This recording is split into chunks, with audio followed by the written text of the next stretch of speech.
दोबारा एक बंदा मेरे पास पैसे मांगने आया, मैं दूंगा? दूंगा ही नहीं। अगर तजुर्बे पर नजर रखूंगा ना, मैं उसको कभी भी नहीं दूंगा।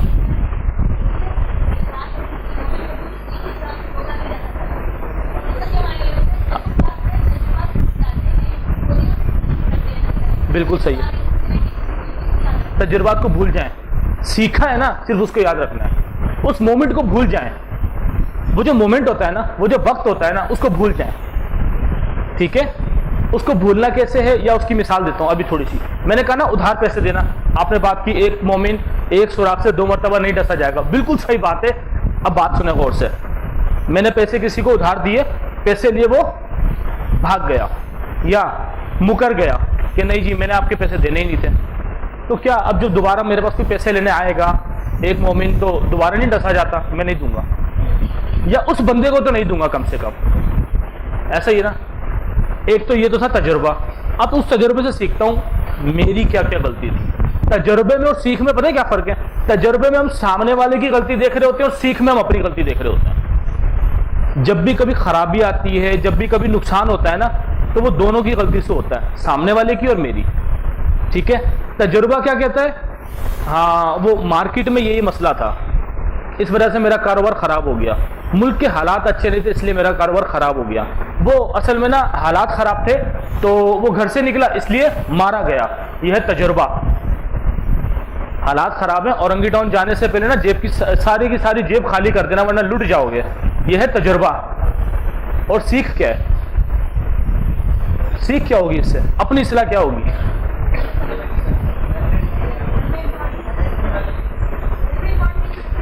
इंपॉर्टेंट चीज तो घर पे रख के जाए ना, या जाएं ना जाएं, अगर काम है तो जाएं, लेकिन अहम चीजों को घर पे रख के जाएं।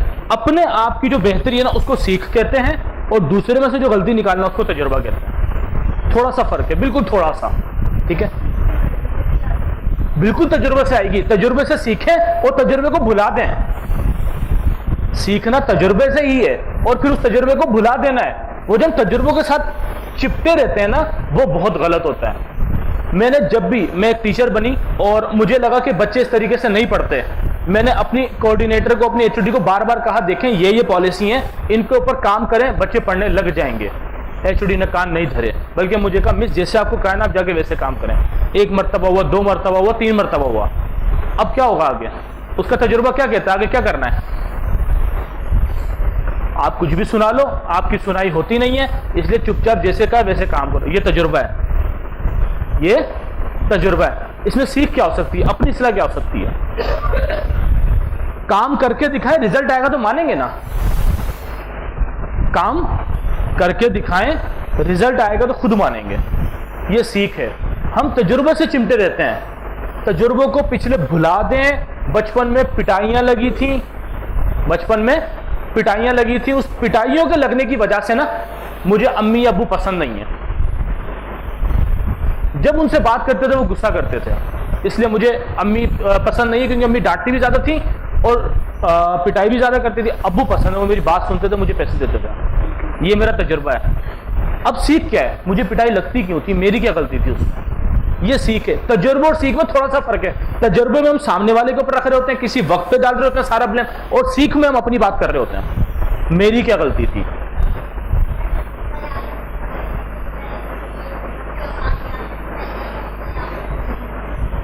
अपनी औकात मिस, इसी बात से तो निकालना है आप लोगों को। अपनी औकात याद रखनी चाहिए, क्या मतलब है इस बात का? क्यों? ताकि आप क्यों कर रहे हो? अपनी जात के लिए कर रहे हो, दूसरों के लिए कर रहे हो? मैंने जो बात शुरू की है पीछे से, वो ये बात शुरू की है कि सबसे पहले तो सोच खोलनी है कि मैं नहीं, मेरी जात नहीं, मेरा मुआशरा। एक बात, जब इस सोच को खोलेंगे ना फिर आगे चलेंगे, तो आगे चलने से क्या होगा? फिर हम सिर्फ आगे की तरफ रखेंगे नजर, मैंने कहां जाना है, मैंने कहां जाना है। कहते हैं अपनी औकात याद रखो कि आप पहले क्या थे। गरूर ना आए, अच्छी बात है। इसके मुतालिक उमर रज़ियल्लाहु अन्हु की भी बात मिलती है कि वो गुंबद पर आकर खड़े हुए अपने ही बारे में बात रिकॉल करते हैं, ए उमर तू वही है ना जो बकरियां चराता था, जानवर चराता था, तेरा बाप तुझसे फिर भी खुश नहीं होता था, कि मुझ में कहीं गरूर ना है। उन्होंने सीखा था,